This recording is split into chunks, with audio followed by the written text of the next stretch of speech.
কলিয়াবৰৰ ৩ নং বেৰগুলিত আপোনাৰ দুজন অচিনাকি ল'ৰা আপোনাৰ পাছত আমি গম পাওঁ তেজপুৰৰ পৰা আহিছে, আহি পেলাই ইয়াত মানে ড্ৰাগছ লগত লৈ আহিছে। ইয়াত আহি পেলাই ড্ৰাগছ খোৱা মানুহ মানে তেখেতৰ ঘৰত গৈ পেলাই তেখেতে মানে ড্ৰাগছ খোৱা অৱস্থাত মানে আমাৰ এই অঞ্চলৰে মানে ওচৰৰে ল'ৰা এজন ল'ৰা সিৰাজুল ইছলাম তেখেতে লগে লগে আমাৰ নেমচুক অৱগত কৰে। পাছত আমাৰ নেমচুৰ এক সজাতি দল অহাৰ পাছত লগত আমাৰ আমচু ল'ৰাবিলাকো আছে।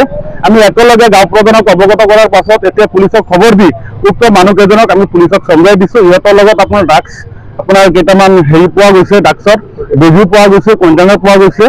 আমাৰ কথাটো হ'ল ড্ৰাগছ মুক্ত সমাজ গঢ়িব লাগে আৰু ড্ৰাগছ মুক্ত হ'বৰ কাৰণে আমি সংগঠনৰ ফালৰ পৰা বিভিন্ন দল সংগঠনে ইমান কষ্ট কৰি আছো। আপোনালোকে জানে প্ৰত্যেক দিনেই আমি ইয়াত প্ৰতিবাদ কৰিছো যে ড্ৰাগছ সমাজৰ পৰা মুক্ত হ'ব লাগে। আজিও এনেকুৱা এটা চাম দুষ্ট চক্ৰী আছে ড্ৰাগছৰ বেহা চলাই আছে।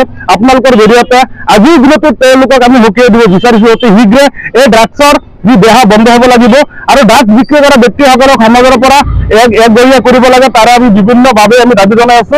লগতে আমাৰ চুলুং প্ৰশাসনক দাবী জনাইছো যি দুজন ল'ৰাক এতিয়া আমি তেখেতসকলক চমজাই দিছো, এই দুয়োজনকে কৰায়ত্ব কৰি পেলাই জেল হাজতলৈ প্ৰেৰণ কৰিব লাগে আৰু যোনটো ঘৰত আহি পেলাই পাইছো সেইটো ঘৰত আহি পেলাই যাতে ঘৰখন কালিৰ ভিতৰতে ইয়াৰ পৰা ভাঙি ক'ত যাব কি কথা সেইখিনি ব্যৱস্থা কৰে, নহ'লে এইটো ঘৰৰ দ্বাৰাই আৰু যে ড্ৰাগছৰ আপোনাৰ যি বেহা সেইখিনি বাঢ়ি যাব সেইখিনি আমাৰ মানে সন্দেহ হৈছে। এই দুজন ল'ৰাই আপোনাৰ তেজপুৰৰ হয়।